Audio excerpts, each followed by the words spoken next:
Olá, queridos companheiros de jornada, amados irmãos. Dando continuidade ao nosso vídeo, mudando nossos maus hábitos, nós vamos falando sobre as tendências no perfeccionismo. Tem raízes profundas e escondidas, revelando às vezes um grande medo indefinido e oculto.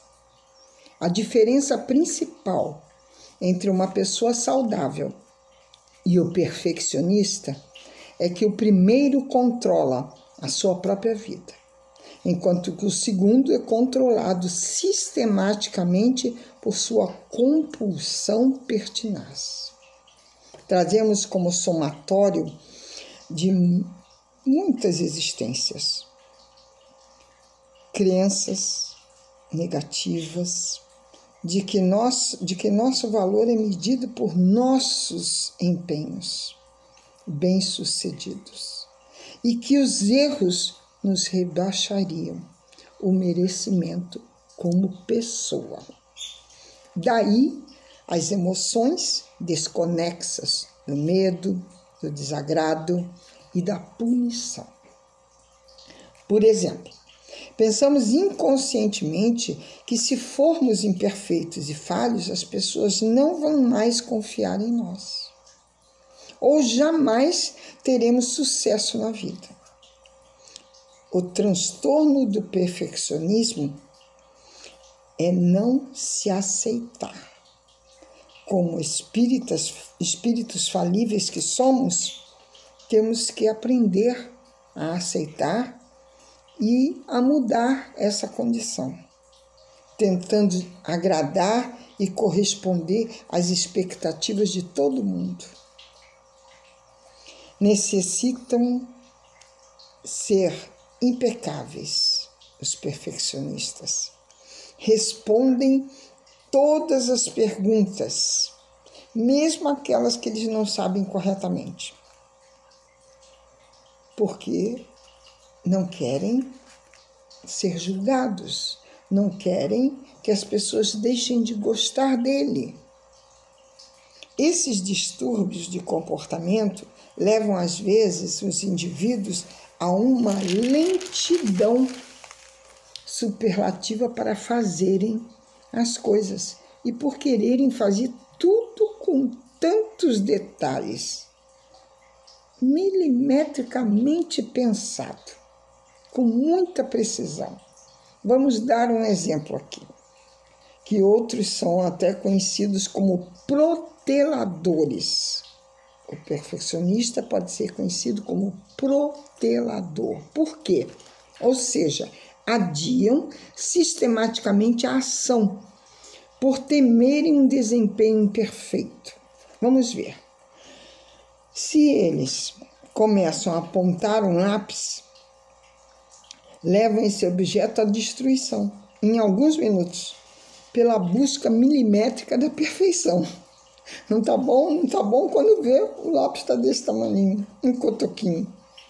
Outros sintomas comuns são aqueles que levam certas pessoas a colocarem as coisas simetricamente arrumadas, não podendo ficar 1 centímetro fora do lugar. E quanto mais eles verificam, mais eles querem checar e mais eles possuem as dúvidas. Então, as pessoas perfeccionistas, elas, se colocarem uma chave de uma maneira, elas sabem que mexeram ali. Porque daquele jeito que ela pôs, o outro não vai pôr e ela vai saber que não foi só ela que mexeu naquilo. Vejam como o perfeccionista também sofre muito. Porque as pessoas não vão fazer igual a ele. Então, ele está sempre corrigindo, ele está sempre arrumando. Ou é um quadro que está torto, ou é um enfeite que está virado ao contrário. Então, ele está sempre se preocupando nisso.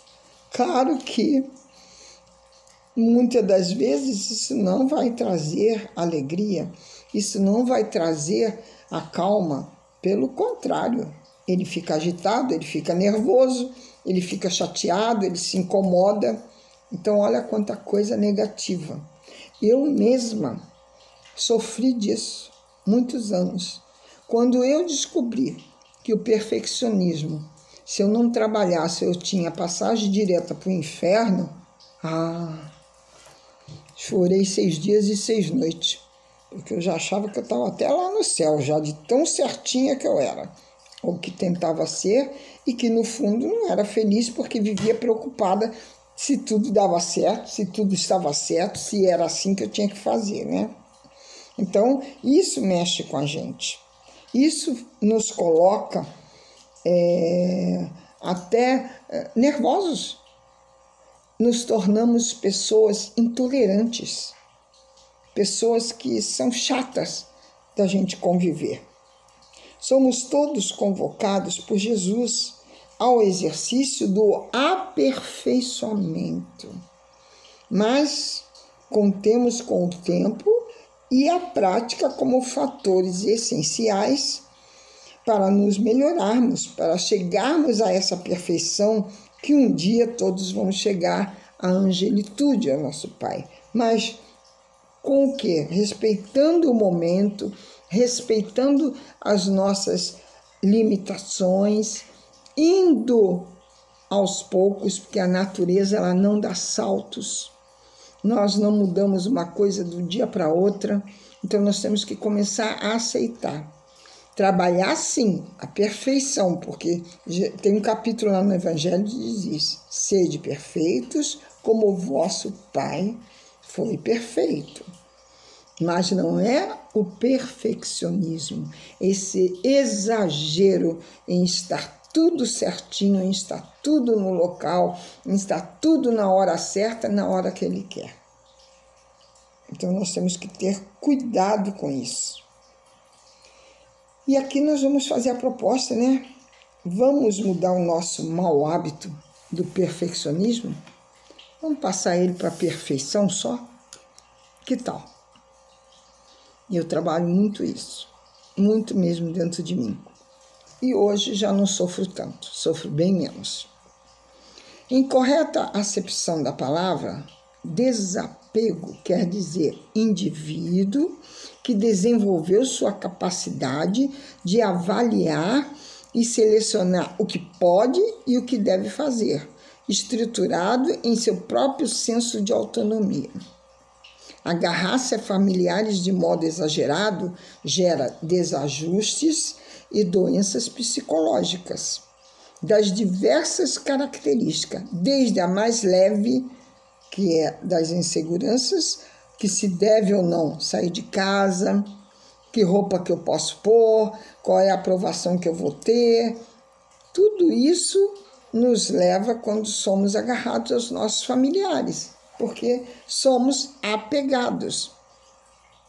Então queremos sempre o aval daquele familiar, daquele amigo, do marido, do companheiro, do colega, de quem quer que seja, da irmã, para podermos estar bem. A reencarnação, ela leva o ser humano a exercitar a independência. Quando propõe que a pessoa é um ser viajante e temporário entre pessoas, sexo, profissão, países, continentes ou até os mundos. Ela não destrói os laços de amor verdadeiros, pelo contrário. Ela antes cria diversos vínculos afetivos entre as almas, que ora pais, cônjuges, novamente podem até ter o hábito de retornar aos seus lares, quando um filho, uma filha casa, fica viúva, se separa e volta para sua casa. Nós temos que prepará-los para esse mundo, para esses nãos da vida, não é? Então, esses relacionamentos, a gente tem que entender que não podemos aprisionar. Quantas vezes tão apegados que somos, que não deixamos o outro respirar. E a vida é um inferno, tanto para aquele que é apegado, quanto para o outro que sofre esse apego, né? É muito importante deixarmos bem claro que mesmo em família, ninguém veio à Terra só para fazer o que queremos para satisfazer nossos caprichos ou nos agradar, pois não devemos nos ver como devedores nem cobradores uns dos outros, mas como pessoas companheiras que vieram cumprir uma trajetória evolutiva, ora juntas na mesma família consanguínea. Cada pessoa que vive nesse planeta deverá aprender suas próprias lições. E é inconcebível tentarmos fazer os deveres por elas, porque cada um aprende com as suas próprias experiências e no seu momento. O exemplo clássico de criaturas apegadas são aquelas que foram criadas por superpais e que durante muito tempo se mantiveram subjugados e presas pelos fios invisíveis desta suposta proteção, quando na realidade somente era uma forma consciente para suprir fatores emocionais desses mesmos adultos desequilibrados. As crianças que se jogam no chão, entre crises de falta de fôlego e de choro fácil, sem nenhuma razão de ser, são consideradas mimadas. Esses comportamentos são resultados de terem sido tratadas como incapazes e com atitudes infantilizadas. Pessoas inseguras e insuficientemente maduras podem educar os filhos da mesma maneira que foram criadas, repetindo a sua atual família os mesmos comportamentos que sofreram desses pais superprotetores, que vivenciaram na fase infantil ou por terem tido uma enorme experiência de rejeição no lar. Também adotam essa superproteção como uma forma de compensar tudo o que passaram e sofreram na infância. Nós ouvimos muito pais, mães dizendo: eu não quero que meu filho sofra o que eu sofria. Eu não tinha brinquedos nem presentes, então ele dá tudo para aquele filho. Eu não tinha roupas, ele dá tudo de roupa para aquele filho, porque ele quer compensar como ele sofreu, não quer que o filho sofra. E nós estaremos assim fortalecendo o lado negativo dessas crianças, que não vão ser preparadas para viver no mundo sozinhos e vão ter problemas lá na frente.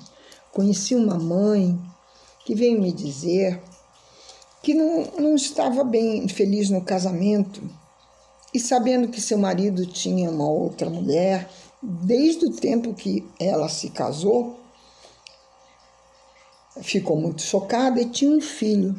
E o que ela fez? Tudo que ela poderia ter do marido não teve, não se separou, aceitou a situação, mas fez desse filho tudo o que era para ela.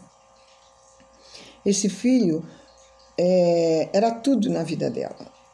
E ela, sabendo que ele tinha medo de ficar doente, se aproveitava dessa fraqueza para fazer, às vezes, até chantagem. E ela me contou que muitas e muitas vezes o filho, depois de terminar as lições, dizia para ela: mãe, eu vou jogar futebol com meus amiguinhos lá embaixo do prédio. Tudo bem? Ela dizia: tá, tudo bem, que horas você marcou? Ah, umas 4 horas, tá bom, mãe? Tá bom. E ela me disse isso, contou para mim, que quando chegava quase 4 horas, que era a hora dele ir jogar o futebol, ele ia trocar a roupa dele, ela dizia assim: meu filho, eu acho que você tá com febre, deixa a mamãe ver. Tinha capacidade de pegar como é que fala, que mede a temperatura do corpo e colocar embaixo do braço e depois chegar para ele e dizer: você está com febre sim, meu filho. E ele, com medo que ele tinha de doença, dizia: então eu não vou jogar futebol, mãe. Ela dizia: então pode ficar aqui comigo, que eu fico com você aqui na cama contando história, lendo livro para você. O que essa mãe está fazendo com esse filho? Que no futuro vai ser um homem inseguro, vai ser um pai inseguro, vai ser um marido inseguro, talvez nem vingue o seu casamento, porque uma pessoa que não está preparada para o mundo, que está ainda ligado, fortalecido no negativo dele, que era o medo. Essa insegurança, passando pelas fases da infância, puberdade, juventude, depois na maturidade, tudo isso fica arquivado no nosso psiquismo, no nosso inconsciente. E isso, a hora que tiver um gatilho, vai detonar. Então, olha como nós usamos as pessoas, chantageamos. Não pode fazer isso. Eu conversei com essa mãe e disse que eu sabia do amor dela por esse filho, mas que da maneira como ela estava amando, ela não estava ajudando o filho. Pelo contrário, ele iria colher maus frutos devido a esse amor que não poderia acontecer. Que ela deveria ter um pouco mais de, desapego, colocar o filho no lugar de filho, porque ela estava substituindo a falta de um marido. Como às vezes a gente quer fazer. A carência. Nós não podemos nos deixar levar por isso, porque nós estaremos fazendo o mal. Nós estaremos ensinando aquela criatura a realmente fazer as coisas por meio de chantagens, por meio de dissimulações, porque ele vai crescer, ele vai começar a entender, mas isso já vai estar gravado no psiquismo dele. Então vamos deixar o mau hábito do apego e vamos trabalhar assim o desapego. Botar um bom hábito. Tiramos o mal e colocamos o bom. Assumir a total responsabilidade por todas as coisas que acontecem em nossa vida, incluindo sentimentos e emoções, é um passo decisivo em direção à nossa maturidade e crescimento interior. Então, a tendência em acusar a vida, as pessoas, a sociedade, o mundo, enfim, é tão antiga quanto a humanidade. E muitos de nós crescemos, sim, aprendendo a raciocinar assim, censurando todos e tudo. Nunca crescemos aprendendo a raciocinar, deixando que cada um examine o seu próprio comportamento, aceitando, decidindo aquilo. Assimilamos o mito do vitimismo. Mas mais remotas religiões politeístas, vivenciadas por todos nós durante as várias encarnações, quando os deuses premiavam, castigavam de conformidade com as suas decisões arbitrárias. Por sermos vítimas nas mãos dessas divindades, é que passamos a usar as técnicas para acalmar as iras divinas, comercializando favores com oferendas a Júpiter no Olimpo, o Netuno, dando tudo oferendas do que a gente poderia fazer. Promessas, vamos acender velas, vamos pedir, fazer um escambo. Eu não corto meu cabelo durante um ano e quero isso ou aquilo. Eu deixo de tomar sorvete, que é uma coisa que eu mais gosto durante um ano, para receber isso e isso. Isso é escambo com Deus. E com Deus não se faz escambo. Aprendemos assim a justificar com desculpas perfeitas os nossos desastres de comportamento, dizendo que fomos desamparados pelos deuses, que a conjunção dos astros não estava propícia, que a lua está minguante, que nascemos com uma má estrela. As pessoas que acreditam ser vítimas da fatalidade continuam a apontar o mundo exterior como culpado dos seus infortúnios. Elas recusam absolutamente reconhecer a conexão que existe entre nossos modos de pensar e os acontecimentos exteriores. São induzidas pelas velhas crenças e se dizem prejudicadas pela força dos hábitos, pelas cargas genéticas e pela forma como foram criadas, afirmando que não conseguem ser e fazer o que querem. Não sabem que são arquitetos da sua destinação. Nem se conscientizaram de que o passado determina o presente, o qual, por sua vez, determina o futuro. Aqui dá para se fazer um comentário do que nosso querido Chico Xavier dizia. Nós não podemos apagar o nosso passado, mas podemos escrever um novo futuro. E digo mais, temos que aprender a viver o nosso presente. Quantas coisas bonitas deixamos de lado quando vivemos do passado ou do futuro. E no presente não aproveitamos aqueles momentos que depois não voltarão mais. A vítima, ela se sente impotente e indefesa frente ao seu destino cruel, sem força nem capacidade de mudar. Afirma repetidamente: eu não merecia isso. A vida é injusta comigo. Deus não olha por mim. Ele nem sabe que eu existo. Nunca ocorrendo, porém, em pensar que o seu jeito de ser é que materializa pessoas e situações à sua volta. Que ela precisa mudar suas atitudes, seus pensamentos, seus sentimentos, para que ela possa crescer. Precisamos assumir o comando da nossa vida e sair desse posicionamento infantil de criaturas mimadas e frágeis que reclamam e se colocam como vítimas do destino, admitindo realmente a sua responsabilidade pelos seus atos, pelas suas atitudes, aceitando a realidade da vida, as metas que alteram a sina da nossa existência. Então é preciso que nós deixemos esse mau hábito de nos vitimizarmos.